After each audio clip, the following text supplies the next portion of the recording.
Bismillahirrahmanirrahim. Assalamualaikum warahmatullahi wabarakatuh.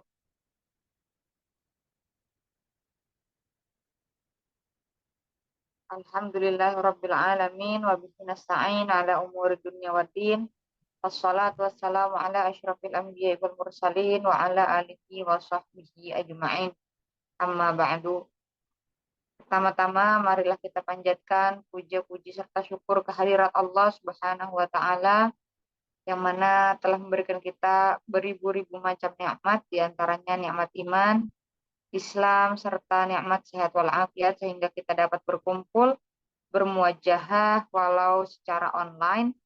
Alhamdulillah. Salawat serta salam tak lupa kita curahkan kepada junjungan Nabi besar Nabi Muhammad Sallallahu Alaihi Wasallam yang mana telah membawa kita dari zaman kegelapan hingga zaman terang benderang seperti saat ini. Alhamdulillah teman-teman, pada kesempatan kali ini kita dapat berkumpul dalam rangka PKM di pekan terakhir, yaitu pekan ke-7 yang membahas tentang hadis palsu. Langsung saja tidak berlama-lama agar mempersingkat waktu, langsung saja saya serahkan ke presentator pertama, yaitu Saudari Suci Jauhar Amani. Waktu dan tempat saya persilahkan.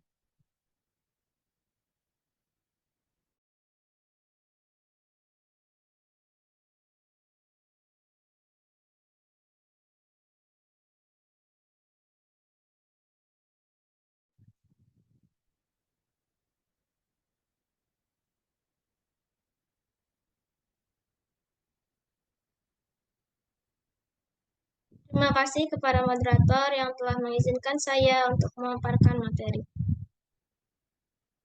Definisi hadis maudhu.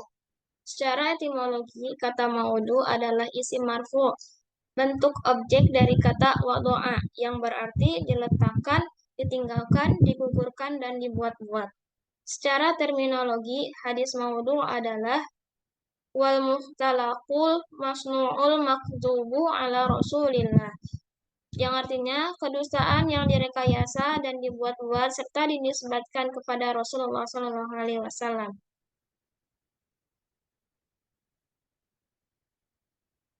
Motivasi pemalsuan hadis. Yang pertama, motivasi politik. Ini adalah paling utama dan paling tua dalam memalsukan hadis. Yang kedua, pendekatan kepada Allah Subhanahu wa taala. Orang berani membuat hadis palsu karena ingin mengajak orang lain untuk lebih dekat dengan Allah. Karena situasi dan kondisi yang sudah bobrok, orang-orang lebih suka berbuat maksiat daripada beribadah kepada Allah. Yang ketiga, menodai Islam. Yang keempat, menjilat penguasa. Yang kelima, mencari rezeki. Dan yang keenam, mencari popularitas. Sekian yang dapat saya sampaikan. Saya kembalikan kepada moderator. Baik, terima kasih kepada Saudari Suci Jauhar Amani. Selanjutnya presentator kedua yaitu Saudari Suci Rahmawati. Waktu dan tempat saya persilakan. Baik, saya ucapkan terima kasih kepada moderator yang telah mengizinkan saya untuk memaparkan materi. Untuk selanjutnya, saya akan menjelaskan tentang contoh hadis palsu. Nah, di sini ada contoh hadis palsu, yaitu misalnya yang dilakukan oleh Giyas bin Ibrahim An-Nahoi untuk menjilat penguasa. Nah, di sini tuh Giyas itu berkata kepada Al-Mahdi, yang mana dia itu masuk dulu ke istana Al-Mahdi. Nah, ternyata ketika Giyas itu masuk ke istana, nah ada Al-Mahdi yang sedang bermain burung merpati. Nah, kemudian Giyas itu berkata, la sabaqo illa fi nasli au hufin au hafirin au janahin, yang artinya tidak ada perlombaan kecuali pada anak panah atau unta atau kuda dan atau burung.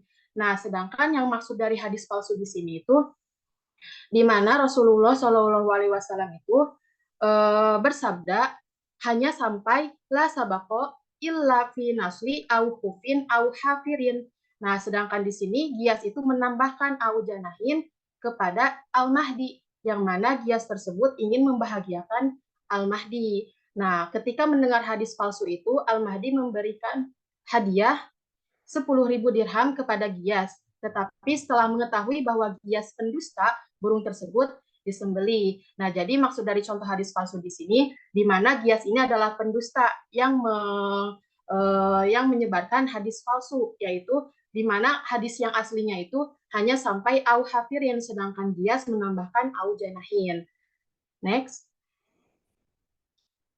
Nah, kemudian bagaimana cara memasukkan hadis? Nah, orang-orang yang memasukkan hadis itu, nah, pemalsu membuat kata-kata atau matan dari dirinya sendiri, kemudian membuat sanad atau jalur periwayatan yang bersambung kepada Nabi Shallallahu Alaihi Wasallam, di mana ketika dia itu membuat hadis, nah dia itu akan mengambil sanad yang bersambung kepada Nabi Shallallahu Alaihi Wasallam. Kemudian yang kedua itu pemalsu mengambil perkataan para ulama, kemudian dibuatkan sanadnya, yang artinya dia itu mengambil perkataan-perkataan ulama, di mana ketika ulama itu kalau misalkan berkata itu pasti bijak kan. Nah, jadi pemalsu itu mengambil perkataan para ulama, kemudian dibuatkan sanadnya. Mungkin sekian dari saya cukupkan, saya kembalikan kepada moderator. Terima kasih. Baik, terima kasih kepada Saudari Suci Rahmawati. Selanjutnya akan dilanjutkan oleh presentator ketiga, yaitu Saudari Wardatul Jannah. Waktu dan tempat saya persilakan. Baik, terima kasih kepada moderator. Pembahasan yang selanjutnya itu tentang hukum menyebarkan hadis palsu. Para ulama bersepakat bahwa menyebarkan hadis palsu hukumnya haram, kecuali apabila penyampainya itu dalam rangka menjelaskan kepalsuan hadis tersebut. Lalu ada cara mendeteksi hadis palsu. Yang pertama, pengakuan dari pemalsu hadisnya. Yang kedua ada semi pengakuan pemalsu hadis. Lalu ada subjektivitas perawi. Yang keempat ada perawinya pendusta. Next.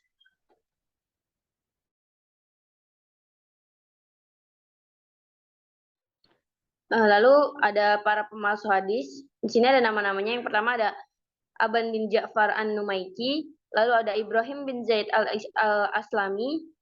Ada Ahmad bin Abdullah Al-Juwaini. Yang keempat ada Jabir bin Zaid Al-Ju'afi. Lalu yang kelima ada Nuh bin Abu Maryam. Yang keenam ada Muhammad bin Syuja Al-Wasiti.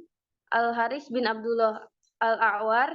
Muhammad bin Said Al-Maslub. Lalu yang kesembilan ada Ibnu Aba Yahya, yang ke-10 ada Al-Waqidi, dan lain-lain. Mungkin cukup sekian dari saya kembalikan kepada moderator.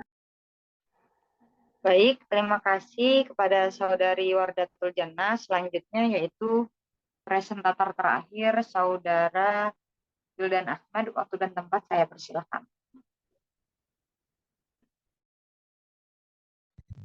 Baik, terima kasih pada moderator disampaikan. Slide ini terdapat kitab-kitab hadis palsu. Ada 3 kitab di bawah sini. Yang pertama ada kitab Al-Mawdu'at yang ditulis atau karya Ibnu Al-Jauzi. Lalu yang kedua ada kitab Al-La'li Al-Masnu'af fi Al-Hadis Al-Mawdu'ah karya Asyuti.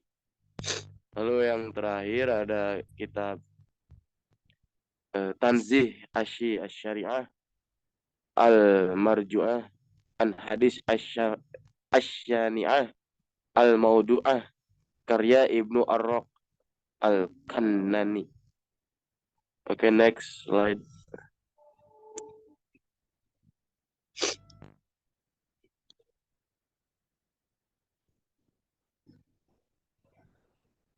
Lalu berarti ada 5 kitab ya.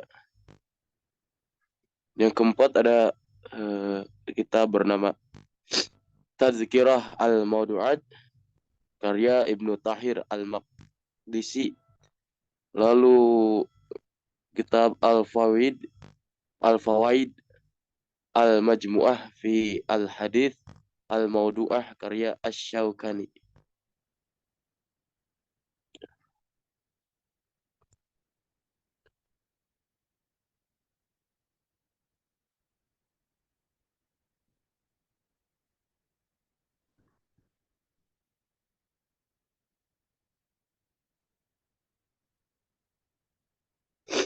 Ada hadis palsu dalam kitab-kitab tafsir. Yang pertama tafsir As-Salabi, lalu tafsir Al-Wahidi, tafsir Az-Zamakhsyari, lalu tafsir Al-Baidawi. Baik, sekian materi dari saya. Kurang lebihnya mohon maaf. Saya kembalikan kepada moderator. Terima kasih. Baik, saya ucapkan terima kasih kepada Saudara Wildan Ahmad. Selanjutnya, kepada teman-teman sekalian, apakah ada yang ingin bertanya?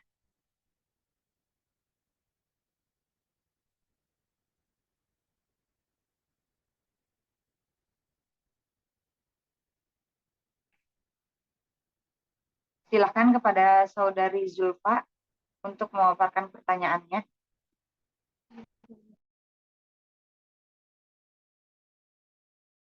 Baik, terima kasih moderator atas kesempatannya. Izin bertanya, mengapa hadis palsu tetap bisa dikatakan sebagai hadis? Terima kasih. Apakah sudah jelas?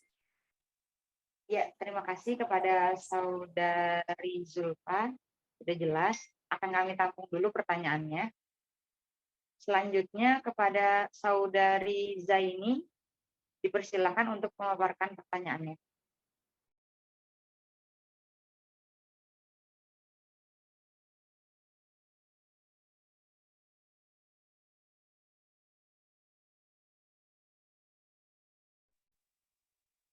Baik, dipersilakan kepada Saudari Zaini untuk memaparkan pertanyaannya.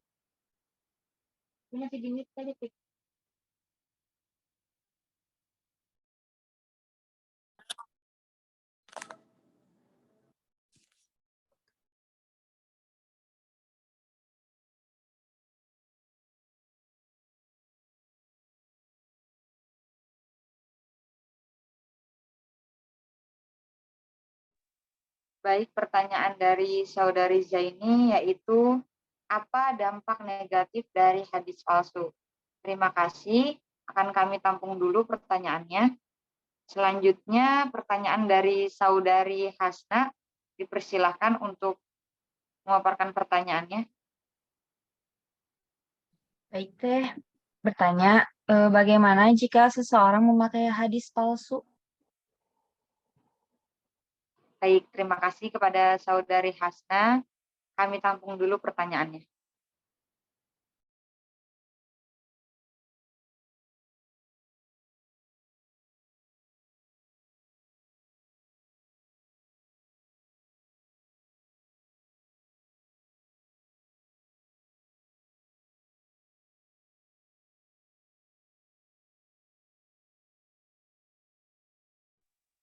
Baik, di sini saya akan menjawab pertanyaan dari Saudari Zulfa. Mengapa hadis palsu tetap bisa disebut sebagai hadis? Jadi ketika ada suatu ungkapan yang berbahasa Arab diklaim sebagai hadis tapi ternyata tidak ada sanadnya, itu artinya bukan hadis. Jika tetap disebut sebagai hadis, maka itulah namanya hadis palsu karena tidak ada sanadnya. Apakah sudah cukup kepada Saudari Zulfa?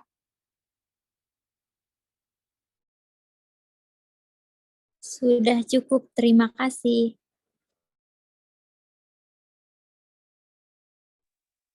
Ya, sama-sama. Selanjutnya, pertanyaan dari Saudari Zaini akan dijawab oleh Saudari Suci Jauharah Amani. Waktu dan tempat saya persilakan. Baik, saya akan menjawab pertanyaan dari Saudara Zaini. Apa dampak negatif dari pemalsuan hadis? Jawabannya yaitu menimbulkan dan mempertajam perpecahan di kalangan umat Islam, mencemarkan pribadi Nabi Muhammad SAW, mengaburkan pemahaman terhadap Islam, serta melemahkan jiwa dan semangat keislaman. Apakah cukup, Saudara Zaini?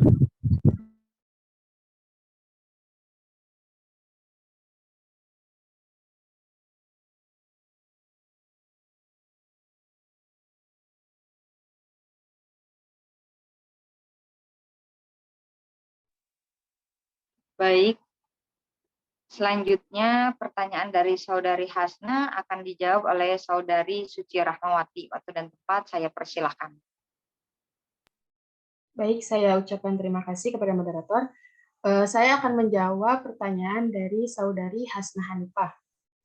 Saya ulangi pertanyaannya, bagaimana jika seseorang itu memakai hadis palsu? Nah, jika seseorang mengamalkan atau memakai hadis palsu, nah, tersebut tidak boleh diamalkan ya, yang artinya hadis palsu tersebut tidak dapat atau tidak boleh diamalkan, tapi kita beramal dengan ayat atau hadis sahih yang menunjukkan kepada makna tersebut. Nah, untuk hukumannya jika mengamalkan hadis palsu, yaitu hadis palsu kan seburuk-buruknya hadis doif, bahkan sebagian ulama menganggapnya jenis tersendiri di luar hadis doif. Seluruh ulama pun sepakat haram hukumnya meriwayatkan atau menyampaikan hadis maudhu kecuali dengan menjelaskan hakikatnya bahwa ia hadis palsu. Nah, mungkin sekian dari saya. Bagaimana Saudari Hasna Hanifah, apakah sudah cukup? Cukup, Teh. Terima kasih banyak, Teh Suci Rahmawati, atas penjelasannya. Baik. Baik, sudah terjawab semua pertanyaan dari para peserta. Alhamdulillahirrabbilalamin, selesai sudah kegiatan pengabdian kepada masyarakat. Ini adalah pekan terakhir atau pekan ke-7. Mungkin akan saya cukupkan diskusi pada hari ini. Kurang lebihnya mohon maaf. Mungkin ada kesalahan atau kekeliruan dalam menjelaskan. Kami sebagai penyelenggara kegiatan pengabdian kepada masyarakat meminta maaf sebesar-besarnya dan berterima kasih kepada seluruh peserta PKM yang telah mengikuti kegiatan PKM dari pekan pertama hingga saat ini. Baik, saya cukupkan, kurang lebihnya mohon maaf. Wabillahi taufiq wal hidayah. Wassalamualaikum warahmatullahi wabarakatuh. Waalaikumsalam Waalaikumsalam warahmatullahi wabarakatuh.